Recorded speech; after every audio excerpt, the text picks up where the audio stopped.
Assalamualaikum warahmatullahi wabarakatuh, Pak Ibu, saudara sekalian. Saya sekarang berada di kantor Dewan Dakwah, Pak ya? Ya. Kantor Dewan Dakwah Riau. Riau yang berada di kantor ini Jalan Todak sekarang. Dan saya akan berbincang-bincang masalah umat ini dengan Bapak Haji Putra Desmogni. Nah, sekarang ada informasi dari beliau, katanya dari Jakarta. Nah, informasi ini penting untuk kita ketahui bersama. Dipersilakan Pak. Dalam suatu kuliah subuh, Ya.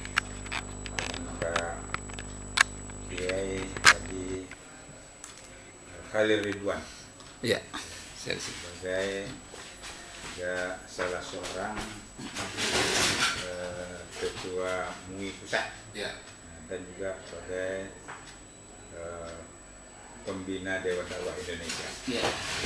Terus? Dalam termasuk itu, beliau mengungkapkan ada 5 sunnah yang dilupakan. Ah, ya. Nah, Terus, yang pertama beliau katakan bahwa Muhammad itu adalah presiden. wah, iya, memang di kepala negara tuh. Kepala negara dia presiden. Ah, betul betul. Nah, inilah yang kita harus perjuangkan, di mana harusnya para ulama, ya, para kiai, ya, para dokter yang Islam itu harus bisa sampai mengambil jabatan presiden.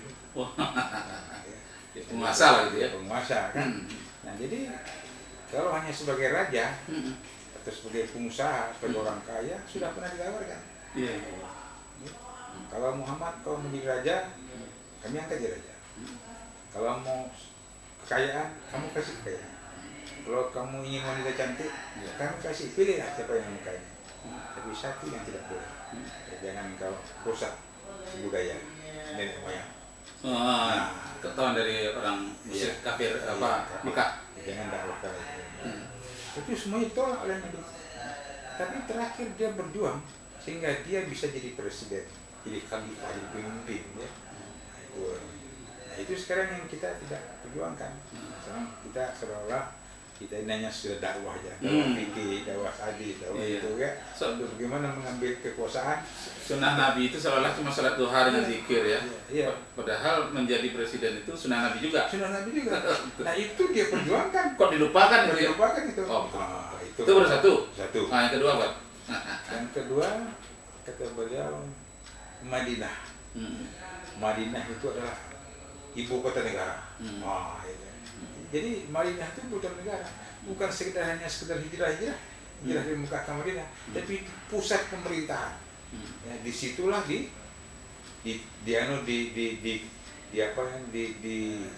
didakwahkan Islam seluruh dunia. Bahkan disitulah Nabi ngirim surat berakhir segala macam. Ya kan?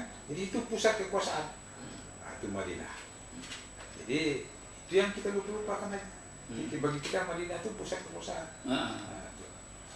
Nah, kemudian yang ketiga. Yang ketiga kata beliau, Al-Quran itu undang-undang dasar. Wah, itu dia. Jadi tidak ada satu aturan yang bisa melebihi itu. Wah, yang lebih Al-Quran. Dan itu sudah mengatur segala aspek kehidupan umat dan segala isi alam. Kalau itu dijalankan, itu akan ada ketertiban, kedamaian, ketentraman, kesejahteraan. Itu yang sudah dilupakan. Nah, kita bahkan sudah mulai lari dari itu yang ketiga. Kemudian yang keempat, jihad. Wa tujahiduna fi sabilillah bi amwalikum wa anfusikum. Jihad dengan. Nah, intinya beliau katakan ya, orang yang berjihad itu ya, dia mati itu jihad itu lebih tinggi dari salat. Kenapa? Orang yang mati berjihad berlumuran darah tidak perlu disalatkan. Makanya semangat dia itu jihad itu lebih tinggi dari salat. Nah, kenapa kita nggak mau berjihad dalam menegakkan yang hak, menegakkan kebenaran, menegakkan agama Allah? Itu dengan jihad. Dia harus dengan mau bekerja keras. Ya, jihad dalam bidang perdagangan, ya, dalam bidang pendidikan, dalam perdagangan, politik, dalam bidang membuat undang-undang. Banyak lihatnya tuh Pak ya. Itu yang ketiga tuh. Itu yang keempat. Oh yang keempat ya. Nah yang kelima, Iya. baru politik. Ya, Ah. politik. Ya, sekarang orang banyak mengatakan, nah untuk apa berpolitik?